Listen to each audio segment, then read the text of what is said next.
সুতরাং বান্দা এখন হয়ে গেল আল্লাহর মেহমান।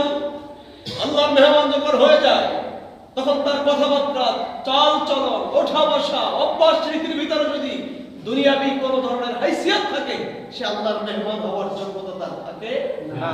এতক্ষণ আপনি প্রেসিডেন্ট ছিলেন দুনিয়ার জগতে, আপনি প্রবেশ করলেন আল্লাহুম্মা আফতাহ আলী আবওয়াবা রাহমাতিক, রব্বে কারীমের ঘরে প্রবেশ করে ফেললেন।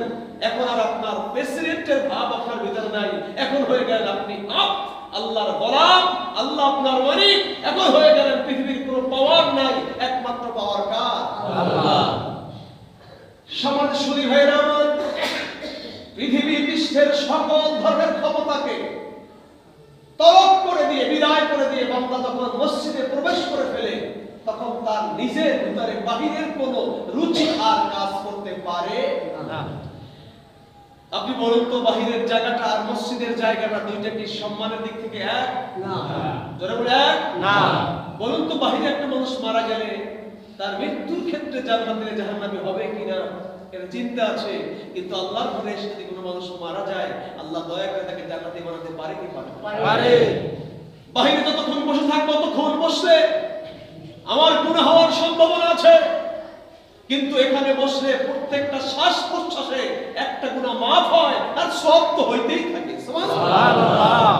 দেখেন আল্লাহ কত চমৎকার ইসলাম দিয়েছেন। বান্দা, তুই হাজার পরিমাণ অপরাধ করেছো, তুই যদি আমার কাছে তওবা করে ফিরে আসস, এই তওবার কারণে আমি তোর জীবনের গুনাহ তো মাফ করব, আর ওই গুনাহর জায়গায় সমপরিমাণ সওয়াব দিয়ে আমি তোকে কামেল বানিয়ে দেব। সুবহানাল্লাহ। বুঝলেন না? সুবহানাল্লাহ। তোর গুনাহর জায়গায় আমি সওয়াব দিয়ে তোকে আমি পরিপূর্ণ করে দেব। সুতরাং এখন আমরা কার মেহমান? আল্লাহর মেহমান। এখন কি আমি সেই মাতব্বর আছি? না। আমি কি সেই প্রেসিডেন্ট আছি? না। আমি কি সমাজের সেই বড় ব্যক্তি আছি? না। আমার রুচির ভিতরে যদি না আসে, এজন্য বিশ্বনবী সরকার তো আলাদা স্পষ্ট বক্তব্য দিয়েছেন, মুমিনু ফিল মসজিদে কাসসামাকে ফিল মায়ে।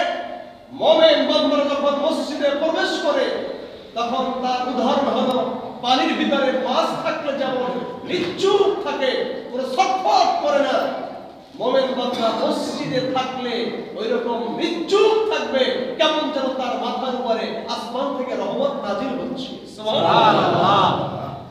বিশ্বনবী সরকার দু আলম বলেন, আল মুনাফিকু ফিল মসজিদে কাত্তাইরি ফিল কাফাস। আর মুনাফিক মানুষগুলো যখন মসজিদে প্রবেশ করে, ওই বিশাল জঙ্গল থেকে, পৃথিবী থেকে যদি কোনো পাখিকে ধরে এনে যদি খাঁচার ভিতরে যদি আবদ্ধ করা হয়, বিশাল পৃথিবী আগে ছুটে বেড়াচ্ছে, এখন একটা জায়গায় সে আবদ্ধ হয়ে গেছে, এখন খাঁচার ভিতরে পাখি থাকতে চায় না।